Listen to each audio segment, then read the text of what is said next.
इतने माहिर हो गए थे कि अगर बीज से इलाज करना सीखा, बीज से किया तो बीज ही लिखते थे, गुल से शुरू किया तो गुल ही लिखते थे, वर्ग तो लिखा तो वर्ग ही लिखते थे, इतने माहिर थे। और जो दिल्ली स्कूल ऑफ थॉट था, जो कर्नल शरीफी का था, वो मुरक्कबा से इलाज करते, वो कहते थे मुरक्कबा से होगा। तो इस तरह का उस जमाने में कंपटीशन होता था और ये पैथी उसी तरह से बोली बड़ी।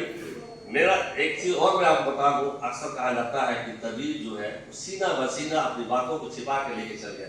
मेरा अपना मानना है, आप लोग माशाल्लाह वो है दुकान से रखते हैं, ताल्लुक रखते हैं, और आप जानते हैं कि महंगी चीजें छिपाई नहीं जाती, हमेशा सस्ती चीजें छिपाई जाती।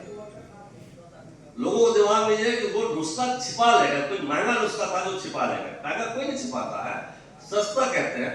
और सस्ते नुस्खा किसी को बता दे तो जल्दी किसी को यकीन नहीं होता है। सस्ता किसी को बता दिए काम कर लीजिए तो कहते हैं ये तो अच्छा नुस्खा नहीं बताया इन्होंने, महंगा लिख दिया कहेगा हाँ ये सही लग रहा है। तो जितने भी अतिबा हमारे थे वो रिसर्च के दौरान, जैसे हमारे मुफ्ती साहब हैं, भिंदर जी हैं, और आप लोगों में से आप मरीजों को देखते देते हो कि ये दवा खा लो, ये मुरक्कब ले लो, ये शरबत ले लो, ये तेल लगा लो। जब आप 10 मरीज 20 मरीज को आपने देख लिया, अब आप चाहिए तो उसको छिपा देते तो बता दीजिए या आप उसको आम कर दीजिए।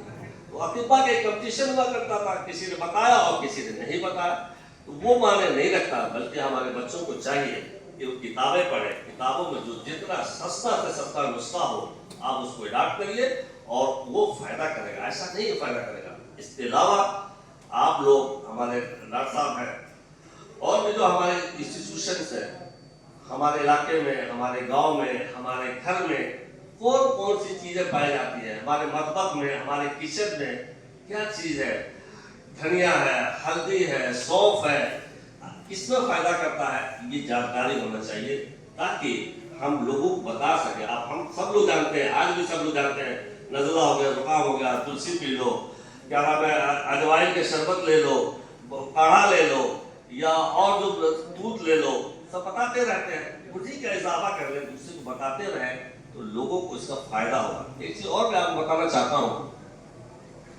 कि मसालेदार में अक्सर लोगों का एतराज होता है, और हमारे तबीब हजरात भी अक्सर ये कह देते हैं कि भाई क्या खाना है, तो 3-4 वर्ड रटाए बोल देते हैं, खट्टी मीठी नमक मसाला चिकनाई मत देना। अब उनसे पूछा जाए कि हकीम साहब आप ले क्या जाए, खट्टा भी मना कर दिया, मीठा भी मना कर दिया आपने, फैट भी आपने मना कर दिया, ले तो कौन सी चीज है आप बताइए। अब वो एक वर्ड रटाया बोल देते हैं, तो ये क्या है, ये ले मैन की लैंग्वेज है। आपको बताना चाहिए आपके जो पेशेंट है उसके इसमें से मीठी चीजें लेगा तो क्या नुकसान है, कम लेगा तो क्या नुकसान है, ज्यादा लेगा तो क्या नुकसान होगा, या मसाला लेगा तो क्या होगा। हम आते हैं मसाले पसंद है। मसाला आप जानते हैं कि ईरान में सबसे ज्यादा उसकी पैदाइश है, ईरान से होता हुआ हमारे हिंदुस्तान आया, मुगलों से साथ आया। मुगलों के साथ जो हमारे तबीब हुआ करते थे उनको वजीर का दर्जा होता था। जो बादशाह होते थे, आपको और यूनानी बता दूं, इलाज का एक तरीका और है, दवाएं गिजाए दवाई। कभी उसमें हमको उस गिजा में दवा का पहलू ढूंढना पड़ता है, और कभी दवा में हमको गिजा का पहलू देखना पड़ता है, और कभी हमको दोनों देखना पड़ता है। तो उस पहलू को देखते हुए बादशाह सलामत को, वजीर साहब को, बड़े लोगों को ऐसा हम इलाज करें कि इनके डाइट से ही हम कुछ घटा दें, बढ़ा दें, ताकि उनको फायदा हो जाए। तो उन लोगों ने जो मसालेदार बनाए उनको देखते हुए बताया, बादशाह सलामत को पेट में दर्द है तो कौन सा दें, कहीं कटा पीटा है तो मसाले में क्या घटा है बढ़ा है, नजला जुकाम है तो क्या बताए, अलग से ना दे करके उसी डाइट में अगर हम इजाफा कर देंगे तो उनको पता भी नहीं चलेगा और फायदा भी होगा। लेकिन जब बात का दौर आया तो हम लोगों ने उस मसालों को फिक्स कर दिया कि अगर गोश्त हो जो भी बनेगा, जितना ये डाल दो उतना डाल दो, उसको फिक्स कर देगा। जबकि फिक्स नहीं करना चाहिए, अकॉर्डिंग टू कंडीशन। हमारे घर में जैसे अब भी सुने होंगे आप लोग, अगर किसी को नजला हो रहा तो कहते हैं शोरबा पी लो, मिर्च वाला शोरबा पी लो, अभी सही हो जाएगा। तो क्या हुआ, आपने कुछ का इजाफा किया उस चीज को, आपने बताया उसको क्या नाम है, 10 होने लगा तो आपने उसको रोक दिया। इसी तरह से हमारे अतिब्बा ने उस जमाने में लोगों को बताया, लेकिन हमारे अंदर जब लैक ऑफ नॉलेज हुआ, इल्म हमारे अंदर कमी आई, तो हमने उसको फिक्स कर दिया कि नहीं यही मसाला खाइए। नतीजा ये हुआ कि अब हम जब मना करते हैं तो पूरा मना करते हैं, और नहीं मना करते हैं कुछ नहीं मना करते हैं। इससे अंदाजा होता है कि हम उतने जानकार नहीं हैं। और बता दें आपको, इस फन को जो कमजोरी हुई हमारे अतिब्बा ने ही पहुंचाया। छोटी छोटी जैसे कहते हैं फायदेमंद दवाओं को हमने रेट ज्यादा बढ़ा दिया।